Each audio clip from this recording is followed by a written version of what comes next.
When my alien roommate's mating cycle began, I was trapped inside with her. Eli Mercer liked quiet weekends on the station. They were rare, and that was exactly why he valued them. Most of the time, the interspecies research station Thalos 9 was loud with visitors, researchers, diplomats, and translators moving through its wide corridors. But this weekend was supposed to be calm. No arrivals, no departures, just routine maintenance and a chance to rest. Eli had planned to sleep late, fix a few loose panels in the environmental controls, and maybe watch an old human documentary he had downloaded months ago.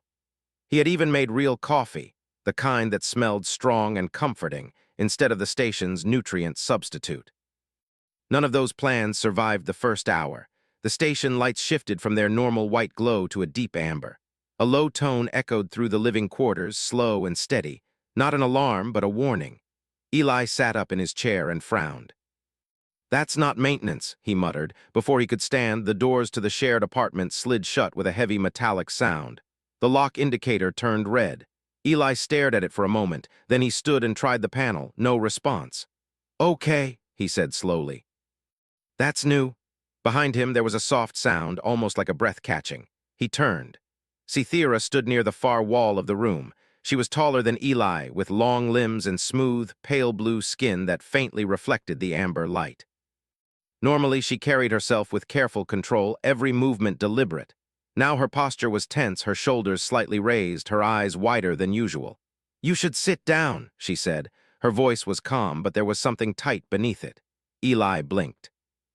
"I think I'd rather know why we're locked in first." She hesitated. That alone made his stomach tighten. Cythera did not hesitate often. "My species has entered a biological phase," she said. "It was scheduled. I did not expect the station systems to activate so quickly." Eli waited. "What kind of phase?" She drew a slow breath. "A mating cycle." The word hung in the air. Eli felt his brain stumble, then catch up. "Okay," he said carefully, "and that means the station locks us inside." "Yes."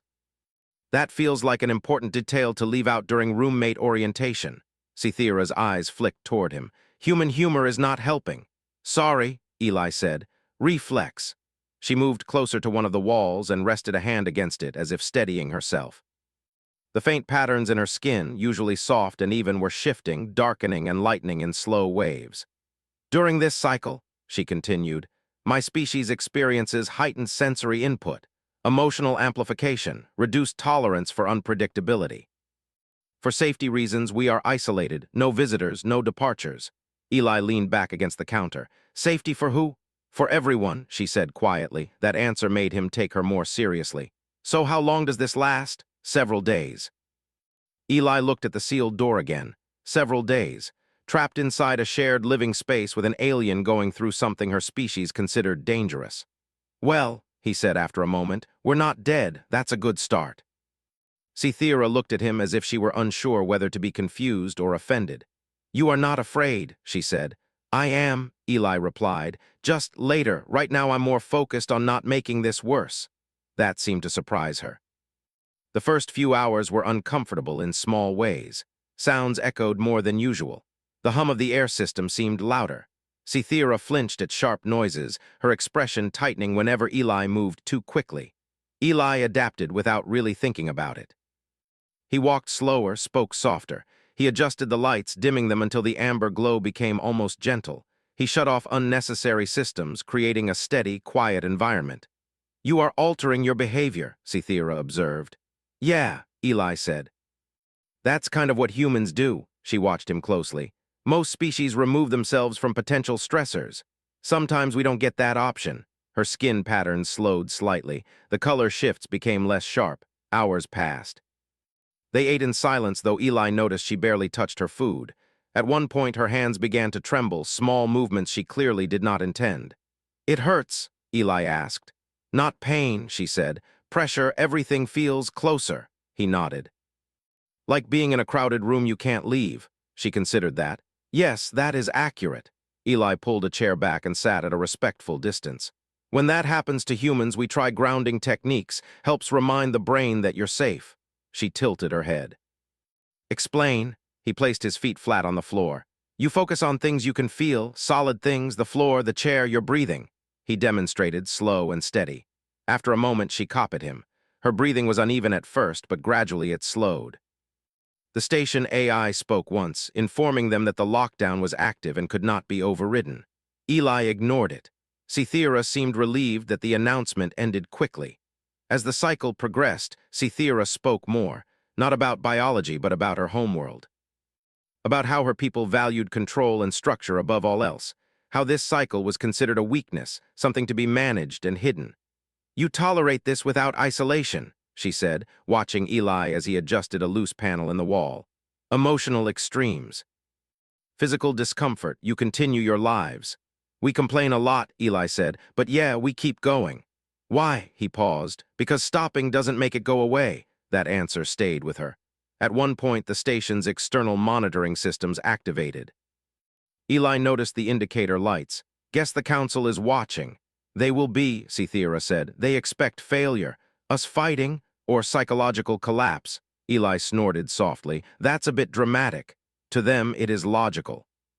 As the day stretched on, something strange happened. Cythera's agitation peaked and then leveled. The pressure did not vanish, but it stopped increasing. Her movements became more controlled again. "This is unexpected," she admitted. Eli handed her a cup of warm liquid he had prepared. "Tea, human thing, helps some people." She accepted it cautiously. "You offer comfort as if it is a tool." "It kind of is." She studied him over the rim of the cup. "Your species is poorly understood." "That's fair."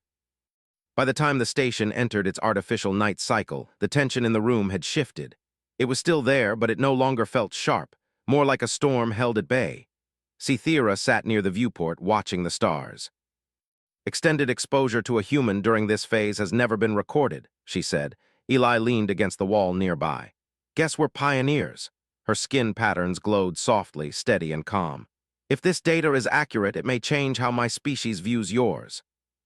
Eli smiled faintly. "No pressure."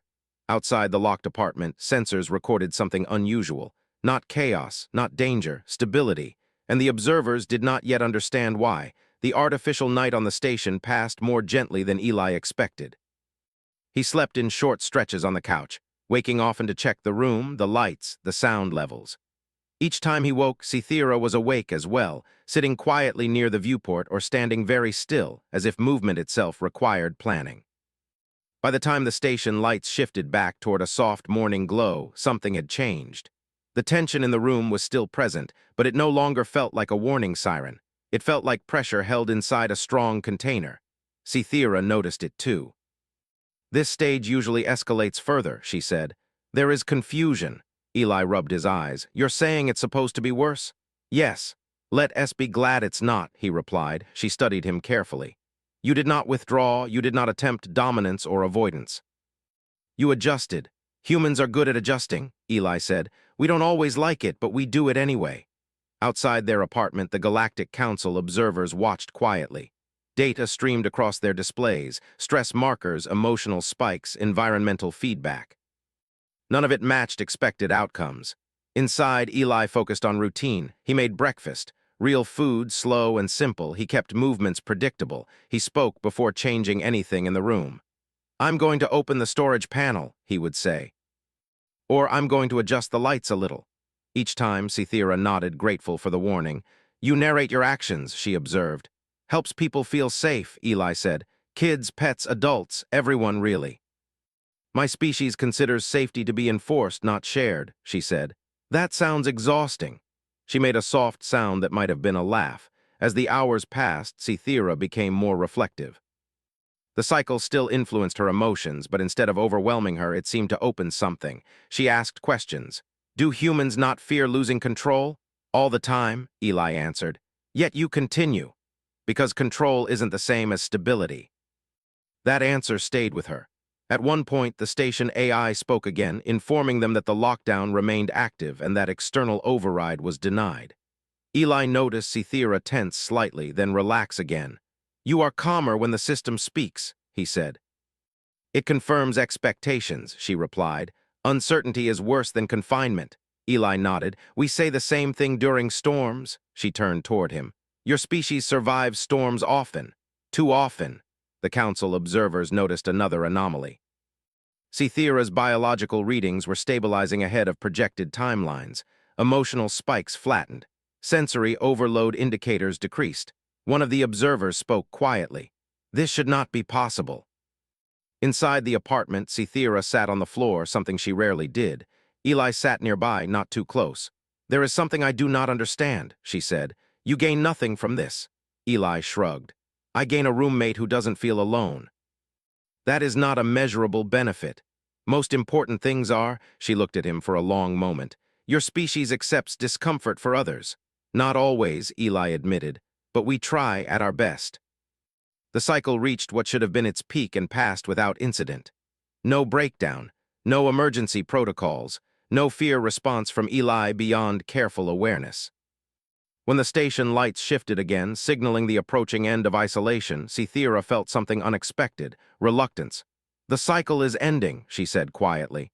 "That's good news," Eli replied. "Yes," she said. Then after a pause, "I believe I will miss this steadiness." Eli smiled gently. "You're allowed to keep it." The lockdown lifted an hour later. The doors slid open. Fresh station air flowed in. Notifications flooded Eli's terminal, messages, alerts, inquiries. Scifi straightened, her posture once again precise and controlled, but something in her expression had softened. External observers entered the apartment shortly after, maintaining strict distance. They scanned, measured, and asked careful questions. "This outcome was not predicted," one of them said. Eli leaned against the counter. "Welcome to humanity," Scifi addressed them calmly. "The human did not interfere with the cycle. He did not suppress it. He endured it with me." The observers exchanged looks. "This endurance altered the outcome," another said. "Yes," Scifi replied, "it stabilized it." Reports were filed, data transmitted, classifications reviewed. Humanity was reevaluated, not as volatile, not as dangerous, but as adaptable beyond expectation. Later, as Eli prepared to leave for his next assignment, Scifi met him at the docking corridor. "You will continue this work," she said. "Someone else got to," he replied. She inclined her head in a gesture of respect. "If my species revises its integration protocols, it will be because of this." Eli smiled. "Glad our weird weekend helped."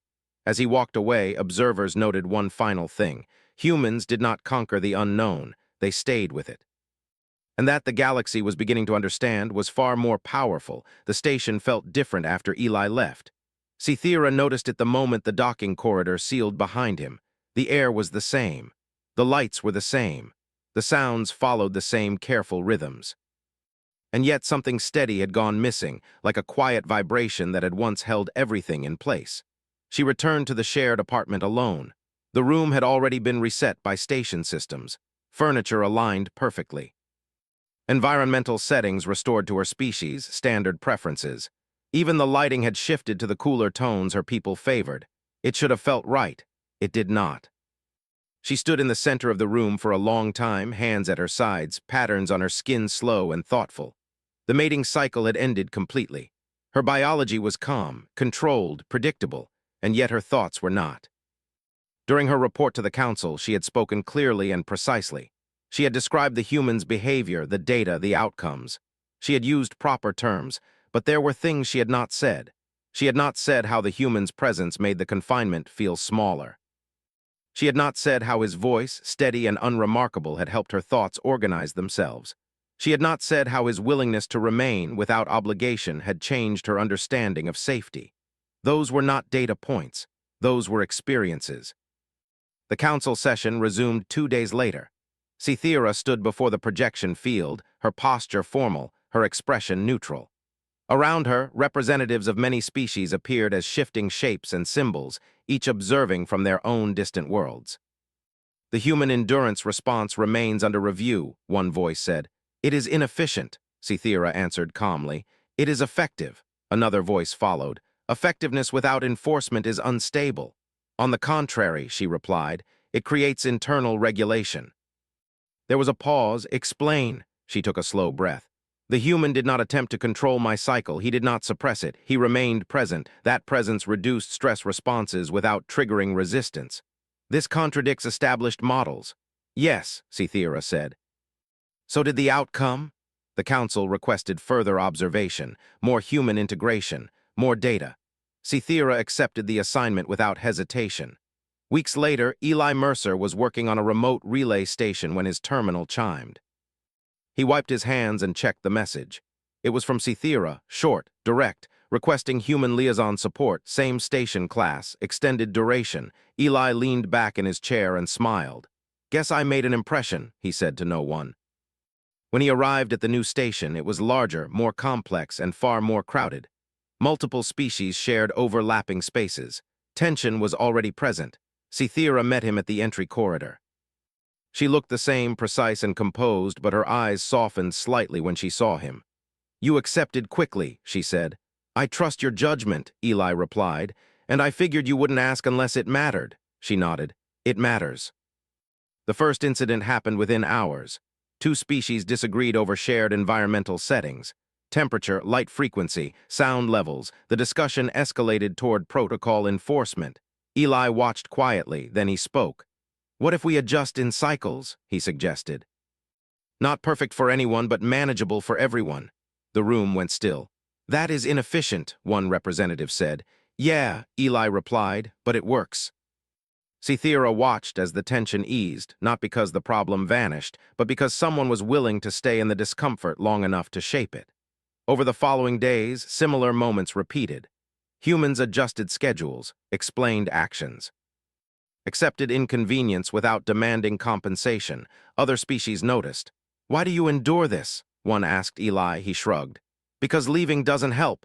Cythera observed everything. She recorded data, but she also reflected.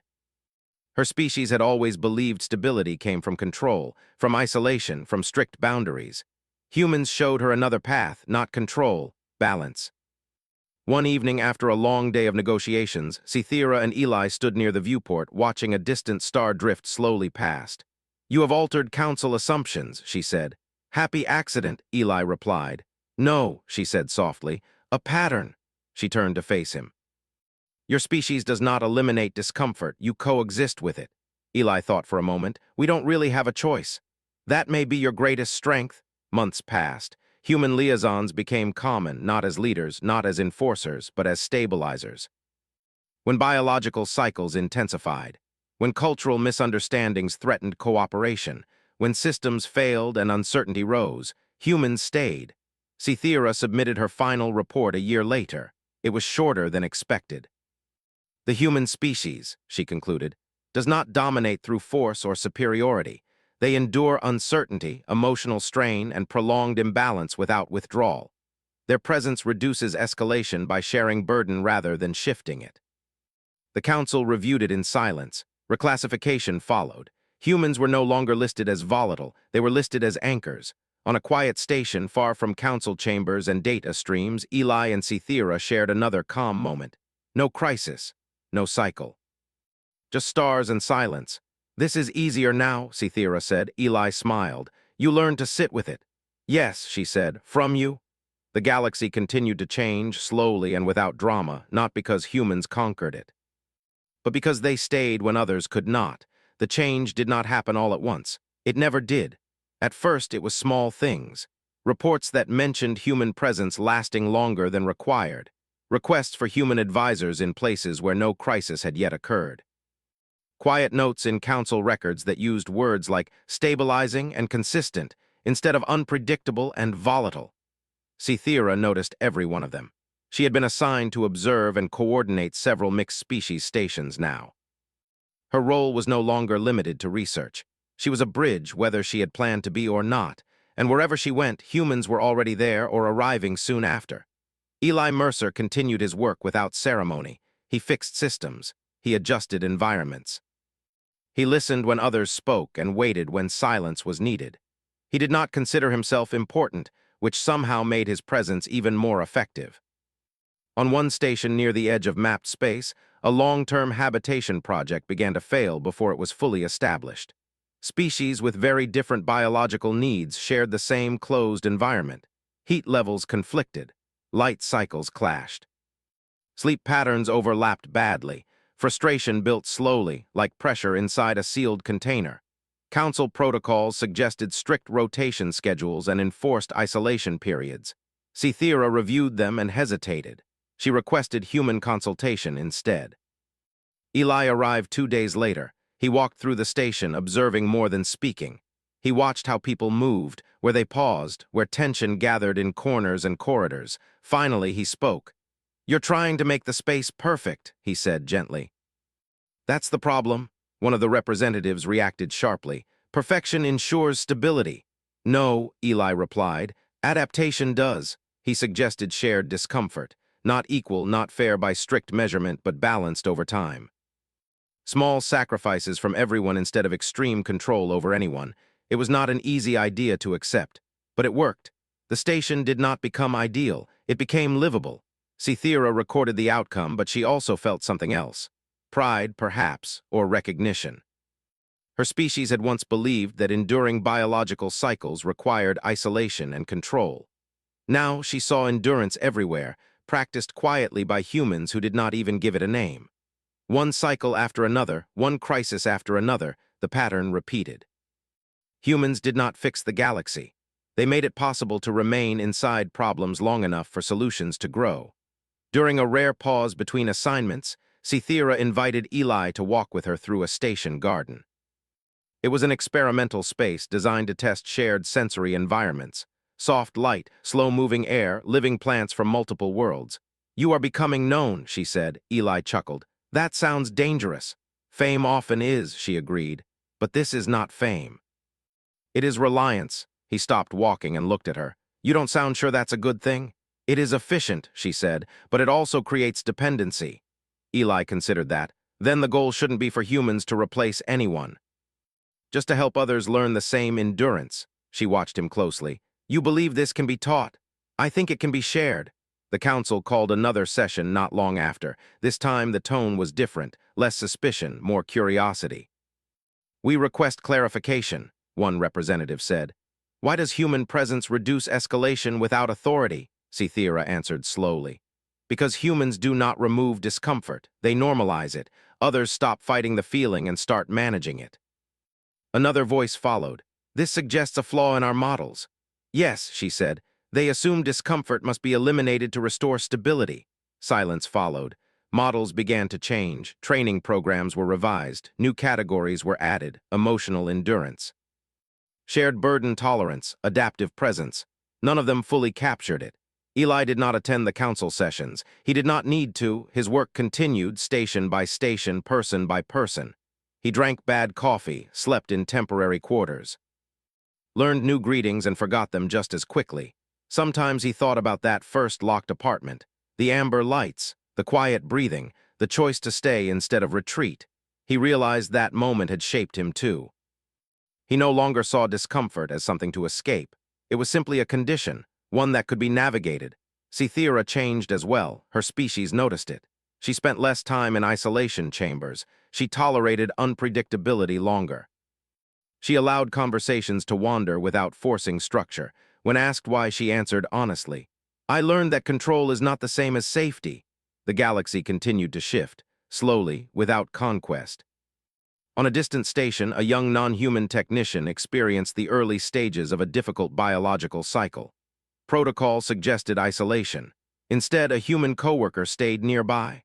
Quiet, steady, unafraid, the cycle passed with less distress than predicted. Reports followed. Patterns emerged. Years later, when historians looked back, they struggled to mark the moment humanity became essential to interstellar cooperation. There was no treaty, no declaration, just a growing number of places where humans were present when things were hardest. Eli aged quietly. His hair grayed. His steps slowed a little. He refused promotions that would keep him behind desks. "I'm better out there," he said simply. Cythera rose within her species' leadership, though she resisted titles. She focused on policy that allowed flexibility, on systems that trusted individuals to manage discomfort together. One evening, much like the first, they stood near a viewport again. Stars stretched endlessly beyond the glass. "The galaxy feels different," Cythera said. Eli nodded. "Yeah, it's learning to breathe." She looked at him. "Humans were once considered dangerous because you did not fit our expectations." "We still don't," Eli said with a smile. "No," she replied, "but now we understand why." Silence settled between them, comfortable and familiar. Somewhere another station faced another challenge, another cycle, Another misunderstanding, and somewhere nearby a human stayed.